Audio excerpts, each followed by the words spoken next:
Historia, evolución y revolución de la gastronomía modernista y nutricional. La historia de la gastronomía parte desde lo que hoy es denominado Edad de Piedra o Prehistoria, la cual consta de dos largos periodos, antes y después del fuego.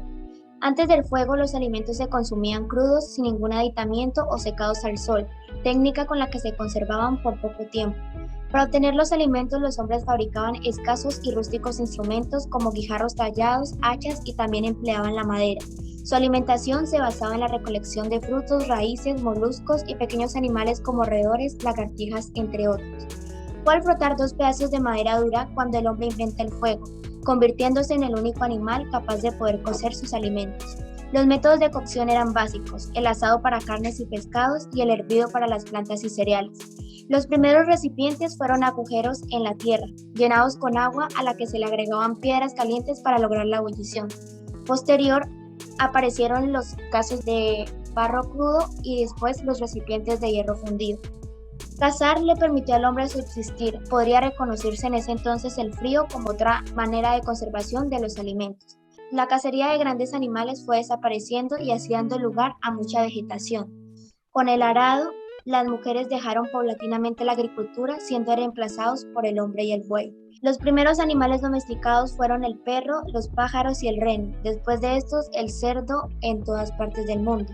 Los egipcios fueron los primeros en encontrar técnicas para engordar animales que después serían comidos. En el 4500 a.C., los primeros antecedentes que se han encontrado sobre el foie gras datan del antiguo Egipto, en donde se solían cebar ocas.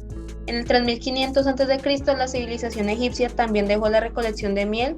Además, la apicultura fue muy importante ya que proporcionaba la miel para endulzar y la cera para iluminar. En el 3100 a.C., la producción agrícola era importante y es la primera gran potencia económica en la historia.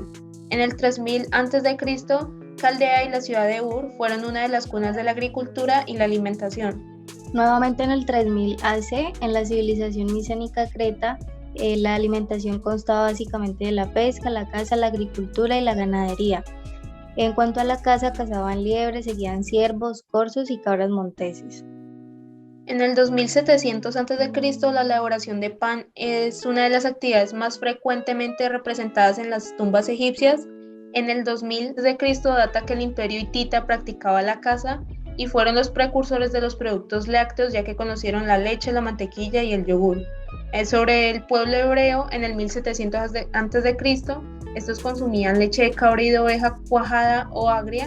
El cuaje se hacía en un pellejo de cabra, así fue que descubrieron el odre.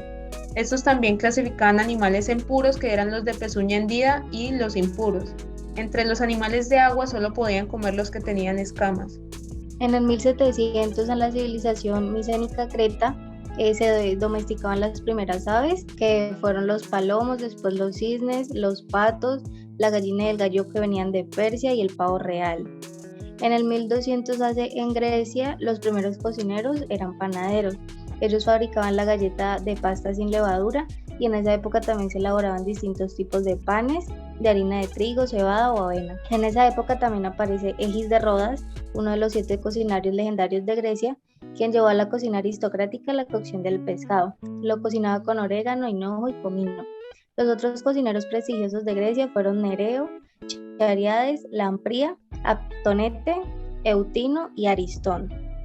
En el 174 AC, en Roma, eran las mujeres quienes se encargaban de amasar y de cocer el pan para su uso doméstico, porque en esa época no había ningún panadero en la ciudad. En Grecia, en el año 30 AC, aparece la morcilla por primera vez y se rellenaban los lechones con yemas, ostras o carne de algún otro animal, y las especias que se encontraban eran laurel, orégano y cilantro fresco. Los animales de caza eran el jabalí, el lobo, el ciervo y la liebre.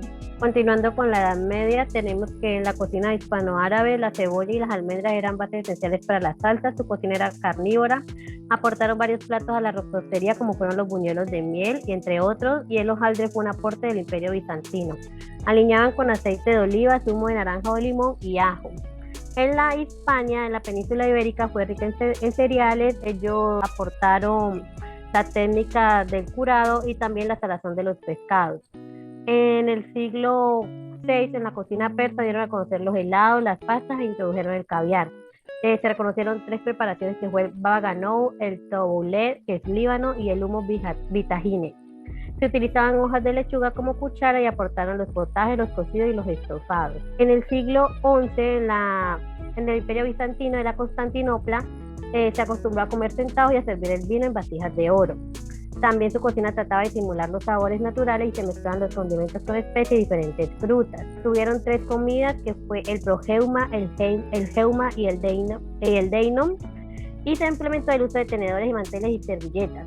En esta, Teodora, hija de Bizantino Constantino Ducas, usa el tenedor de 2 puntas, y en la Castilla, en el siglo XIII, se introdujeron 5 comidas, que fueron el almuerzo, el yantán, la merienda, la cena y el saorar.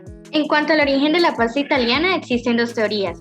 Una donde se considera como un alimento propio del país y la otra donde se dice que fue traída de China por Marco Polo en uno de sus viajes. Siguiendo con el siglo XIII, tenemos que Inglaterra consumía alimentos conservados en sal, vinagre y algunos ahumados, por lo cual estos carecían de nutrientes, específicamente la vitamina C. También aportaron técnicas de cocción como fueron la ebullición, la parrillada, el asar o el rescaldo. Y en la cocina conventual tenemos a la iglesia, que en las épocas de Cuaresma se debía comer ligero en grasa y los viernes y festivos comían comida sin carne. En cuanto a las aportaciones americanas en el siglo XVI, época colonial, las plantas eran importantes dado que la ganadería autóctona era pobre. La dieta y hábitos alimenticios indígenas fueron aceptados hasta cierto punto, siendo las principales aportaciones americanas que España ofrece a Europa los cultivos de cereales, leguminosas, muchas hortalizas y sazonadores, como el caso del ajo. Con la llegada de los conquistadores a tierras americanas se pasa de la frugalidad indígena a la gula española.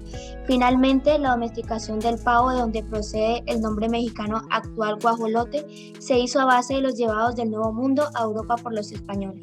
Ya en el Renacimiento en Italia, entre el 1452 y 1519, Leonardo da Vinci habla sobre normas y costumbres para las clases nobles en sus apuntes. En el mismo año, en Francia, Bartolomeo Sacchi escribe el libro de la voluptuosidad honesta y de la buena salud o del bienestar. En 1529 se data a Torroni o masa de hojaldre en un banquete ofrecido en Milán al cardenal Hipólito de Este. En 1533 se casa Catalina de Medici, cuya familia fue importante para la cocina florentina. Junto con ellos dieron entonces origen a las cocinas francesas, italianas y demás. Varias teorías además apuntan a que la salsa bechamel fue creada en el Renacimiento por los cocineros de Catalina de Medici. Aproximadamente en el mismo año, esta introduce el aceite toscano y también las alubias, que son utilizados en la preparación de alcazulet. En 1535 aparece el tenedor, cambian copas de plata por vasos o copas de cristal de Murano. Y en 1570 Bartolomeo Scappi, chef de la nobleza y del papado, publica el libro Ópera, que contiene recetas e información acerca de los tipos de animales y su temporada de pesca o de caza. En el siglo XVII, los conquistadores llegan con la carne, instrumento que dota de poder y prestigio. En el siglo XVIII, el tomate fue explotado, comenzando a ser útil para salsas inicialmente y más tarde en toda clase de aderezos. Nace también admiración por los banquetes del emperador Moctezuma y finalmente cae la decadencia de España como potencia y surgen los pícaros de la cocina. La cocina europea se caracterizó porque los banquetes eran dirigidos por los maestros de ceremonia, los cuales se encargaban de organizar hasta el más mínimo detalle, incluyendo todo lo relacionado con la cocina. Dentro de este periodo encontramos a la Francia influenciada por los reyes que llevaban por nombre Luis, y la gastronomía de cada reinado no se quedó atrás, ya que la esposa de Luis XIII y Luis XIV eran provenientes de España, trayendo a Francia costumbres como el consumo del chocolate y la olla podrida respectivamente. En el periodo de Luis XIV encontramos el primer recetario desarrollado por Berené, y en esta época se presentó uno de los sucesos más resonados en la historia de la gastronomía debido al suicidio de Vatel, maestro de ceremonias del gran conde Leprin. En la época de Luis XV sobresalieron platillos creados por los cocineros más importantes de Francia, resaltando el hojaldre y el perfeccionamiento de la salsa bechamel. En el siglo XVIII, en España, la situación económica en la primera mitad del siglo afectó igualmente al campo, encontrando grandes tierras áridas, entre ellas las 2 Castillas, las de Andalucía y del Reino de León. Y no solo no daban cosechas, sino que también eran focos de enfermedades y plagas. Además, en 1745 domina el recetario llamado El Nuevo Arte de la Cocina de Juan de Altamira. Igualmente, en Italia del siglo XVIII, especialmente en 1766, esta recibió una gran influencia gastronómica de Francia, característica que se observa en la obra Il Cuoco Piamontes Perfezionato a Parigi, de autor anónimo, y además la salsa de tomate y la pasta eran populares en Nápoles en la segunda mitad del siglo XVIII. Y finalmente, en Francia, en la época de Luis XVI, específicamente en 1786, el reino sufrió una gran sequía y todas sus cosechas se perdieron.